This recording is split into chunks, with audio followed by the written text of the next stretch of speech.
palataya, upang pabanguhin niya ang pagtitiwala sa Kanya, upang linisan niya ang kanilang kaluluwa at katawan. Buhay po ba ang Diyos? Mahal na mahal ko, kay buti na nga mga kay dakila niya. Subalit sa palagay niyo po, paano ibabahagi ito sa inyo? Iitsa po. Ano po? Sa pag-itsa po, paano kayang masasalo? Paano kayang masasalo? Magaganyanan kayo. Ganun po ba?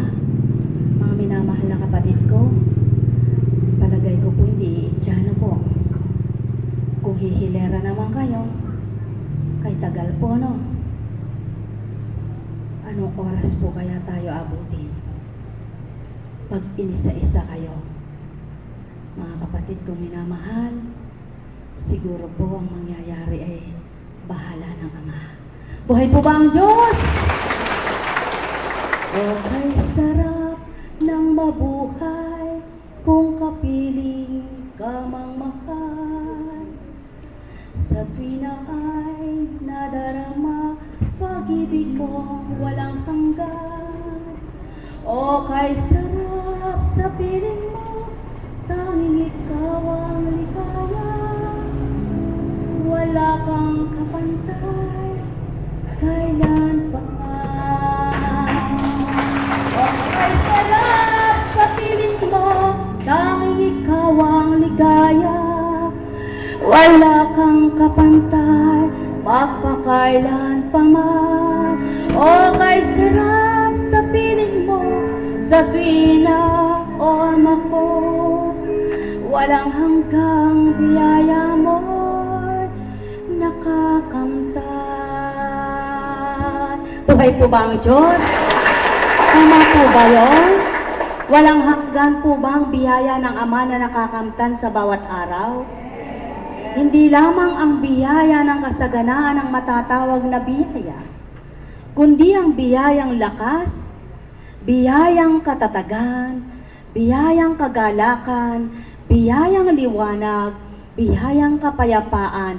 Yan po ay kasaganaan na biyayang mula sa ating Amang mahal. Buhay po ba ang Diyos?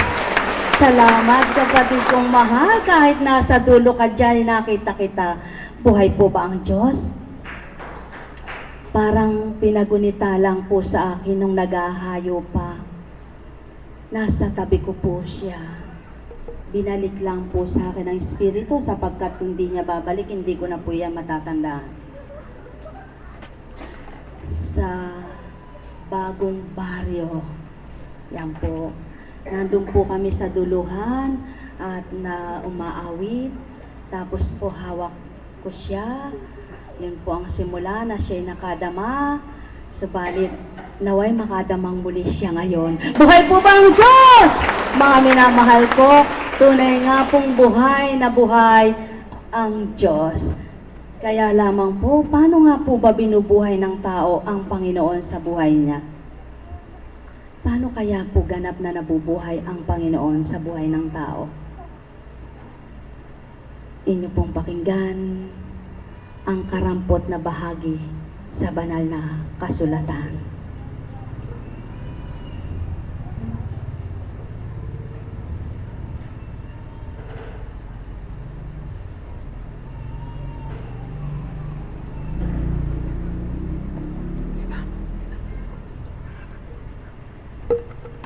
Ang sulat mula kay Juan. Ang gawain ng Espiritu Santo. Hindi ko muna sinabi sa inyo ang mga bagay na ito, sapagkat kasama pa ninyo ako. Ngunit ngayon paroroon na ako sa nagsugo sa akin. Wala isa man sa inyong nagtatanong sa akin kung saan ako pupunta. At ngayon sasabihin ko sa inyo, natitigib kayo ng kalungkutan. Ngunit dapat ninyong malaman ang katotohanan. Ang pag-alis ko'y sa ikabubuti ninyo, sapagkat hindi paparito sa inyo ang patnubay kung hindi ako aalis. Ngunit kung umalis ako, susuguin ko siya sa inyo. Pagdating niya sa kanyang patutunayan sa mga tao sa sanlibutan na mali ang pagpapakilala o pagkakakilala nila sa kasalanan. Mga minamahal, alam niyo po, mahirap ang magkunwari. Mahirap ang gumawa ng kagustuhan mo bilang tao. Mahirap ang maglayon ka ng hindi para sa'yo. Mahirap ang gumawa ka ng hindi karapat-dapat sa'yo. At yan po ang maliwanag na katotohanan. Kung patutunayan lamang pagdaka ng Ama sa inyo sa oras na ito, na sa ganang si Apo Kunching ay di niya gugustuhin o loloobin na siya'y magbasa sa Biblia at magmagaling mangaral, maaring ngayon ding oras na ito'y makadama kayo at magtiwala, maniwala. Subalit, katotohanan po ang tinuturan, ang katotohanan ang magpapalaya kanino man. At sino ang katotohanan? Ang Espiritu Santo. Sapagkat sa panahon man ng Kristo, hindi hayagang ibinigay niya ang lahat-lahat sa kanila, sapagkat wala bang Espiritong magpapatutuo sa mga salita niya, sapagkat di pa niya maunawaan, hindi pa nila maunawaan. Subalit bago lumisan, tinurang maliwanag po, bababa ang Espiritu ng katotohanan para siyang magulat at magpatotoo sa lahat. At kailan nga po ba matututunan ng tao ang katotohanan? Maari po bang ipabasa natin sa tao ito para marinig niyong mabuti ang salitang ito? Sapagkat ito ay salita ng tao na naghayag na mula sa Ama ang salita. Ibinuka ng salita sa katauhan. Tao ang nagsulat, ang nagulat. Subalit iba po ang pagpapahayag ng Espiritu sa Espiritu ng tao.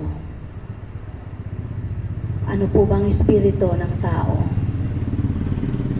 Ang Espiritu ng tao ay hindi matanto ng tao kung minsan. Ano nga po ba ang Espiritu ng tao? Ilan nga po ba ang Espiritong sumasa tao? Tantuin po ninyo kung ang Espiritu ng Ama ang sumasa tao, ano ang ginagawa niya. At kapag ang Espiritu na naghaharing lubos sa tao, na hindi ang Espiritu ng katotohanan kung ano siya at paano ginagawa niya. Mari po bang pakibasa mo ito, mahal na kapatid ko?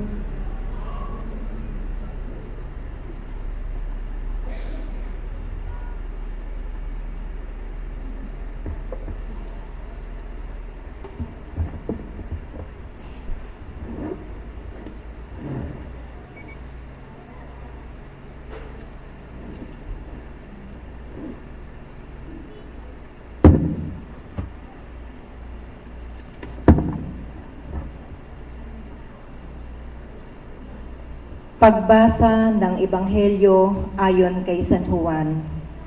Ang gawain ng Espiritu Santo. Hindi ko muna sinabi sa inyo ang mga bagay na ito, sapagkat kasama pa ninyo ako. Ngunit ngayoy paroroon na ako sa nagsugo sa akin. Wala isa man sa inyong nagtatanong sa akin kung saan ako pupunta. At ngayong sabihin ko sa inyo, natigib kayo ng kalungkutan. Ngunit dapat ninyong malaman ang katotohanan, ang pag-alis ko'y sa ikabubuti ninyo. Sapagkat hindi paparito sa inyo ang patnubay kung hindi ako aalis. Ngunit kung umalis ako, susuguin ko siya sa inyo. Pagdating niya ay kanyang patutunayan sa mga tao sa sanlibutan, na mali ang pagkakakilala nila sa kasalanan at ipakikilala niya kung ano ang matuwid at kung ano ang kahatulan. Mali sila tungkol sa kasalanan sapagkat hindi sila nananalig sa akin. Tungkol sa matuwid,